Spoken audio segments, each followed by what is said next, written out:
bringing the party to San Jose. We're talking live music and alcohol to go. The new plan to transform the streets of downtown. I'm very, very excited that, we're working on this entertainment zone. We'll hear from business owners on why they're fully on board with plans to bring entertainment zones across downtown. Plus, a BART station fire creates another nightmare for commuters. Now we have to take a bus to Oakland. We're tracking the disrupted service across the East Bay. And Oakland's new mayor plans to hit the ground running. And it's hard work to put Oakland back on the right track. We check in with a business owner who's hoping Barbara Lee can turn the city around. And later, we'll introduce you to the group bringing Brazilian flavor to this year's Carnival Parade. And the family connections that inspired them. This is CBS News Bay Area with Juliette Goodrich.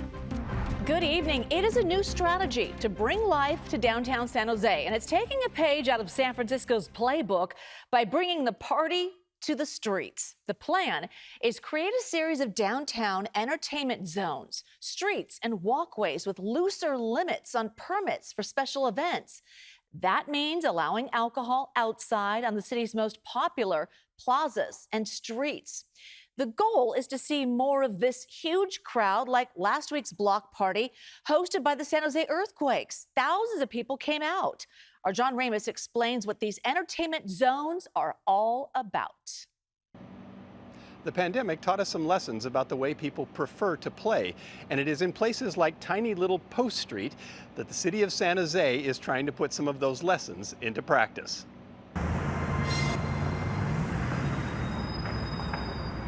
On one block of Post Street, there are no cars at all. It was closed down during the pandemic, and Froylan Rodriguez, who owns a jewelry store on the block, says traffic never really returned. Everything was great, it's pretty good, a lot of traffic on the street.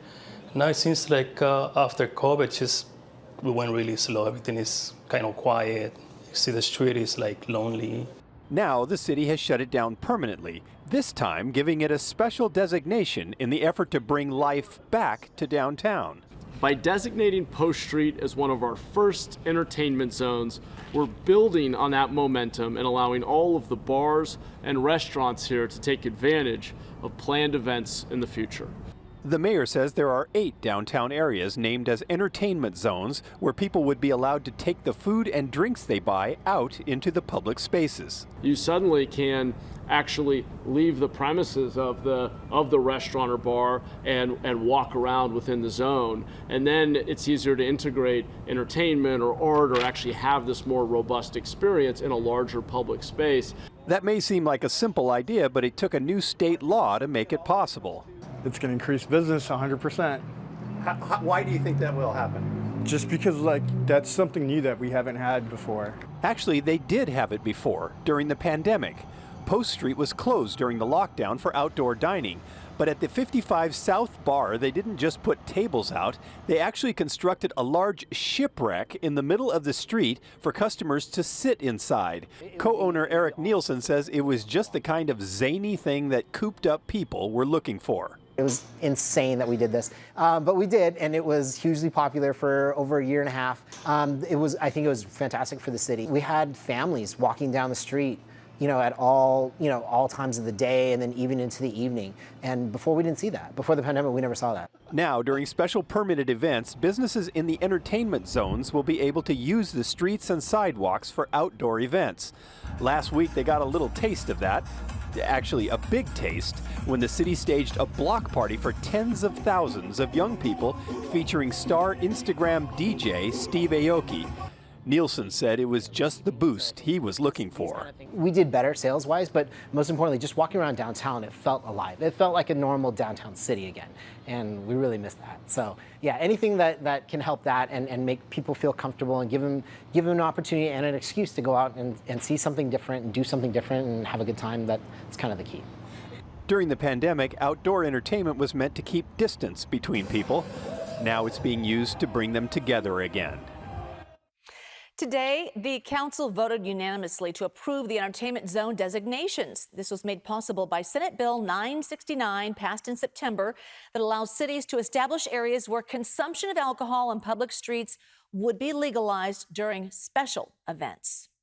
It was just last week San Francisco created 5 new entertainment zones with the goal of eventually having more than 20 across the city. Meantime, Mayor Daniel Lurie unveiled a plan to help drive the city's economic recovery for businesses. He introduced a legislative package of 6 different ordinances designed to help eliminate some of the red tape for businesses and property owners. Some reforms include no more permits for sidewalk tables and chairs, and no more permits and fees to paint a store's name on its window. The mayor says the changes will save time and money and make permitting in San Francisco more simple and transparent. These are common sense changes that will save people months of time and thousands of dollars and let them focus on what matters most, serving their community. The city is also working on a public permit tracking tool to show real-time updates on permit statuses. Bart service is still shut down in parts of the East Bay, all because of an early morning fire at the San Leandro station. There is still no service on the blue, green, and orange lines between Lake Merritt and the Berryessa and Dublin Pleasanton stations. So that means more cars on the roads. It's the live look of the backup right now. You can see drivers just trying to get out of San Francisco. This happens to be the second time in 2 weeks a serious disruption with Bart has caused major headaches for commuters. So Kevin Coe is live at the San Leandro Bart station. So Kevin, what is the latest on the situation? Looks a little empty there right now. It's empty here, Juliet, but I do have some new information to share with you. We are learning from Bart that from Hayward to Berryessa, the orange-green line is running at this time. However, I'm standing right now at one of 4 Bart stations that are still shut down. Think of it this way, Jules. All the Bart stations that are north of me, including here in San Leandro, up to Lake Merritt, all 4 of those here, Fruitvale, Coliseum, Lake Merritt, those 4 stations are still shut down. All because of fiber optic cables that have become a tricky issue for workers that have been here since the morning, the afternoon, and they are still here as we speak. This all started just before 5 a.m., right before the first BART trains could even get out of here in San Leandro. Still unclear what caused the fire, but this video, it shows sparks falling from the trackway as the fire burned through it. We mentioned these fiber optic cables, but we're also told by BART train control cables were damaged as well. All of this made it impossible for Bart to run trains from the East Bay to the South Bay, and for students like Damien, he just feels lucky he made it to class. My friend, she couldn't even come to school because she lives in Richmond, so she had to come all the way to Fruitvale. She couldn't even make it. Today it took me an hour and a half to get from home to school. Now, I can also tell you these impacts were felt by more than just BART riders. More than 2,600 people around this area of San Leandro had their power shut down this morning as workers tried to make these repairs. The good news is the power was turned back on earlier this morning. The not so great news here in San Leandro is that repairs are still being done. Workers here did hope that they would open everything back up by 5:30. Right now, around 6:07, it's still shut down. Yeah, it takes a long time, but they just want to get it back running safely, too. All right, Kevin, thanks so much. You know, it was just a week and a half ago that a system-wide outage halted the entire BART system for about 5 hours on a Friday. Thousands of riders were stranded across the Bay Area. In that case, BART said some network devices within the system were not communicating properly. VTA has reopened the Carina Light Rail station after shutting down service this morning because of a suspicious package. The call came in around 8:30 this morning. People were asked to shelter in place while sheriff deputies and the bomb squad investigated. At 11:30, they determined that there was no danger to the public. Authorities identified the package as a concrete cylinder left behind by San Jose Public Works. The San Francisco police officer arrested on suspicion of DUI will be arraigned tomorrow. The DA announced today charges against 28-year-old Ryan Kwong. He graduated from the police academy just 2 days before the crash that injured 4 people. It happened on Sunset Boulevard and Rivera Street early Saturday morning. The complaint alleges that he was speeding and driving recklessly at the time of the crash. 4 people were injured, 1 critically. Kwong faces 11 counts related to driving under the influence. SFPD confirms that he is no longer employed with them. It is official. Longtime former Congresswoman Barbara Lee was sworn in today as Oakland's 52nd mayor. And taking the oath of office on her grandfather's Bible, she highlighted the challenges her family faced while building a life in the East Bay and that she is ready to lead Oakland into a new era. But what I know about Oakland is that we are a community that punches above our weight. This 78-year-old former Congresswoman has an uphill battle ahead of her, taking over just 6 months after a recall ended the term of Sheng Tao. Lee is promising public safety and homelessness solutions that constituents hope she follows through on. My hope is that that she can at least start the change. Oakland is facing a $270 million budget shortfall over the next 2 years. Lee is promising through her 10-point plan to address the city's issues while incorporating input from the community. Still ahead here at 6, state leaders just gave State Farm the emergency rate hike it had asked for, and now the company wants to raise home insurance rates again. We'll take a look at the numbers.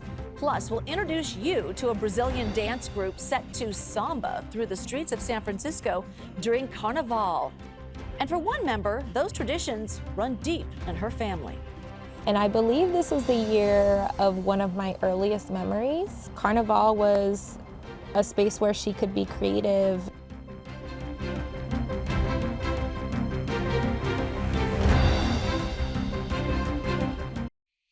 State Farm is looking to raise rates again, just 1 week after getting an emergency rate hike. The company is asking state regulators to increase home insurance rates by 11% starting next year. A 17% emergency rate hike was approved last week and will start next month. State Farm had first requested a hike of 30% last June. The company is requesting 11% to get to that close to that original request. State Farm says it's trying to recover from the devastating Los Angeles fires. It will have to make its case for the additional rate hike at a hearing in October. The California Department of Insurance tells us in a statement, in part, quote, "We want more data, more transparency, more policyholders served, and more policies written in wildfire distressed areas. All rates must be justified so consumers don't pay more than is required." We are counting down the days until Carnival San Francisco. All week long, we're highlighting people marching and dancing in Sunday's parade. And tonight, we introduce you to a group celebrating Brazilian dance traditions. Our Suji Nam shows us how one of its leaders was raised to appreciate the culture.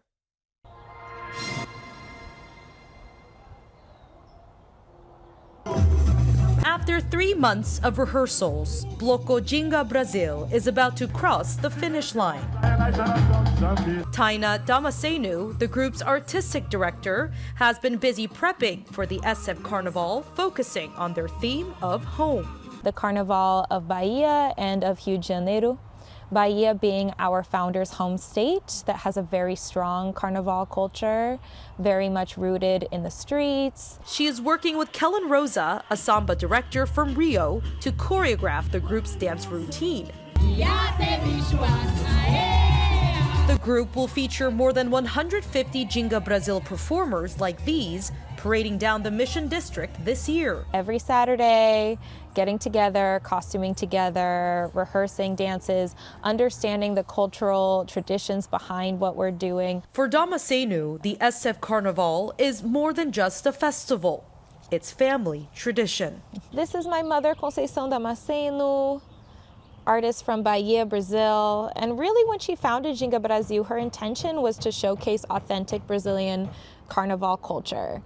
This is me in Carnival with my mother. I think I'm about 2 years old. And I believe this is the year of one of my earliest memories. They carried on that tradition ever since, but for the past few years, it's been bittersweet. I took over the direction of Bloco Jinga Brazil 3 years ago with the passing of my mom. She struggled with lupus for around 15 years. It took a lot out of her. Carnival was a space where she could be creative. Following in her mother's footsteps, Damasceno is now pouring her passion into her mother's nonprofit, Brazart, to preserve Brazilian culture. Brazard Board Secretary Ashley George says the impact is global. And bringing that love, the joy, and the community from people from all different backgrounds, socioeconomic backgrounds, all different places from around the world.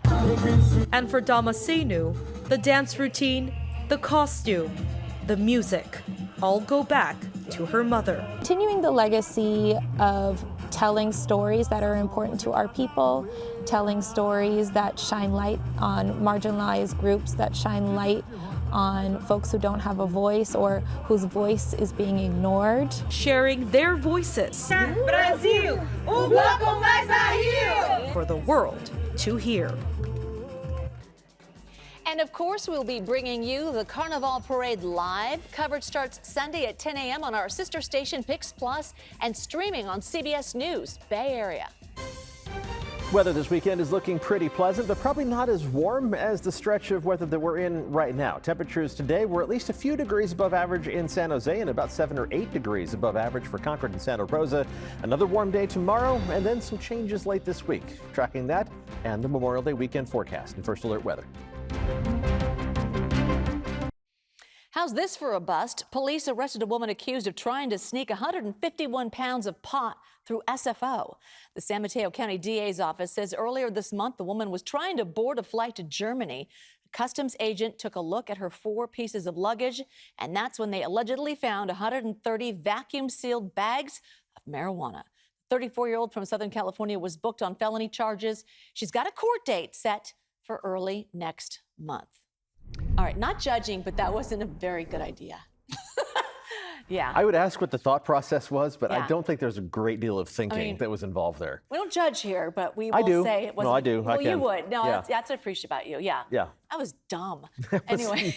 unwise. to say the least. Unwise. Yes. Not a good choice, but tell us about our weather. It's looking pretty good. Another Okay. warm day on the way for tomorrow. Let's take a look at what you need to know as we head through the rest of this last week before the Memorial Day holiday. Looking outside from the Mark Hopkins Hotel and seeing blue skies out there. One more warm day in store for us on Wednesday, and then we cool off, but only back to near normal temperatures on Thursday. A little more of a dip Friday, but we're going to stay near average through that holiday weekend. Looks pleasant for most of the 3-day weekend, and there is no rain in sight, which sounds like kind of an obvious statement in the latter half of May, but we're not quite to the time of year yet where we can completely rule out the possibility of a couple shower chances headed our way. Average rainfall for the entire month of May is less than 1 inch, technically 0.7 of an inch of rain, and we have been far below that number so far this May. The daily rain chances don't go down to 0 until about the 10th day of June, so for the next couple of weeks, we'll keep watching for the possibility of maybe a shower or two headed our way, but for now, the storm track is going to remain pushed well to our north. Looking over the Bay Bridge from Salesforce Tower, things are looking good this evening. 63 degrees in San Francisco with 65 across the Bay in Oakland, and you're down into the upper 60s in San Jose as well. You didn't warm up quite as much as other inland parts of the Bay Area where temperatures are still in the 70s. In fact, just below 80 degrees right now in Concord. Those numbers will back down mostly to the 50s later on tonight, and we are going to see some fog trying to develop, but let's transition to the floor map here and track that fog as we head through tonight into early tomorrow morning. It's going to be pretty sparse. You see a little bit along the coast, down the peninsula. That's about it. Otherwise, the weight of the atmosphere on top of us is really going to kind of crunch the marine layer down and keep that fog from developing in most locations. And where it does develop, it's not going to spread out to any great extent. So it's not going to be a big factor for tomorrow. The temperatures are going to warm up. Not much along the coast. You're going to be in the low to mid 60s. Upper 60s in San Francisco, a few degrees above average. Should make it well into the 70s in Oakland, even around 80 degrees down the peninsula in Redwood City. San Jose, you climb up into the low 80s tomorrow, a bigger warm up than you had today with mid to upper 80s around Los Gatos and Morgan Hill. These are the warmest temperatures that we're going to see for a while. Mostly mid to upper 80s east of the Oakland Hills, but the warmest spots around Antioch and Brentwood, making up to around or just above 90 degrees. And temperatures in the North Bay also climbing up to a mix of 70s and 80s, and even up to around 90 degrees around Healdsburg, also one of the warmer spots on the map for tomorrow. Dog walking weather for tomorrow brought to you by, as we do every Tuesday, an adoptable pup from Lily's Legacy in Petaluma. This is Nico, who is an Aussie Retriever mix. I don't think he's going to be adoptable for very long, so get in line. Temperature is going to be a little bit warm during the afternoon. especially in those spots that are going to climb up into the 80s to around 90 degrees. So it's time to start thinking about that when you're planning your dog walks. Make sure you find a cooler time of day when the pavement isn't too warm. I'm going to put up a link on social media if you are interested in adopting Nico as soon as this weathercast is over. The wind will kick up tomorrow afternoon, but only 20 to 25 miles an hour for the strongest gusts. As a storm system to our north squeezes the atmosphere, the winds are going to pick up on Thursday. Wind gusts more in the 25 to 30 mile an hour range. Straight onshore breeze for a longer duration, and that's going to push some of that cool air farther inland, so our temperatures drop. Looking at Santa Rosa, we go from the mid-80s tomorrow to the upper 70s on Thursday to only mid-70s on Friday, but that's normal for this time of year. And generally, we hover around normal high temperatures all the way through the middle of next week before more of a warm-up kicks in, but that lurks beyond the scope of the 7-day forecast, so we'll just keep an eye on that for you. Let's take a look at the 7-day forecast for inland parts of the Bay Area, where we do have some ups and downs, but mainly just pleasant weather. After a warm day tomorrow, we just settle into a pattern of being within about 2 or 3 degrees on either side of what is normal for this time of year. A similar story around the Bay. Temperatures not as warm tomorrow, but running about 5 or 6 degrees above average. And then mid to upper 60s through the holiday weekend. A little bit more cloud cover overhead on Sunday and Monday, but I don't think it's going to be complete May gray overhead. Although with the Carnival Parade on Sunday morning, that's the time of day when we do tend to see a little bit more cloud cover. And the coastal forecast does show the return of more abundant fog in the forecast for Memorial Day on Monday and the beginning of that abbreviated work week. Jules? All right, Paul, thank you. We want to get to some breaking news right now out of Oakley. A fire at an auto dismantling yard. It is spreading to nearby grass. Con Fire says it broke out around 5:40, so you can see there the smoke on this time-lapse video from a wildfire camera. So this is happening at Main Street and Brownstone Road, and that's just north of Delta Road. So there's reports that several cars burned. No word yet on how big the fire is right now, but a third alarm was just called. We will stay on top of that. We have a crew on the way. We'll continue to report back. When we come back, recognizing some first responders that show up on life-saving assignments every single day. Oakland Ballers baseball is back, and they kick off the 2025 season tonight at 6:35 against the Ogden Raptors. The Ballers will face 9 league teams, including 3 new opponents, Ogden, Grand Junction, and Missoula. And get ready for some rivalry action with the High Wheelers. 18 games between these NorCal neighbors, split between Raimondi Park and Marysville. CBS News Bay Area, your home for the Valkyries. That's right, Golden State will take the court at Chase Center tomorrow night. They're hosting the Washington Mystics. Coverage starts at 6:30 p.m. on our sister station, PIX Plus. That is Channel 44, Cable 12.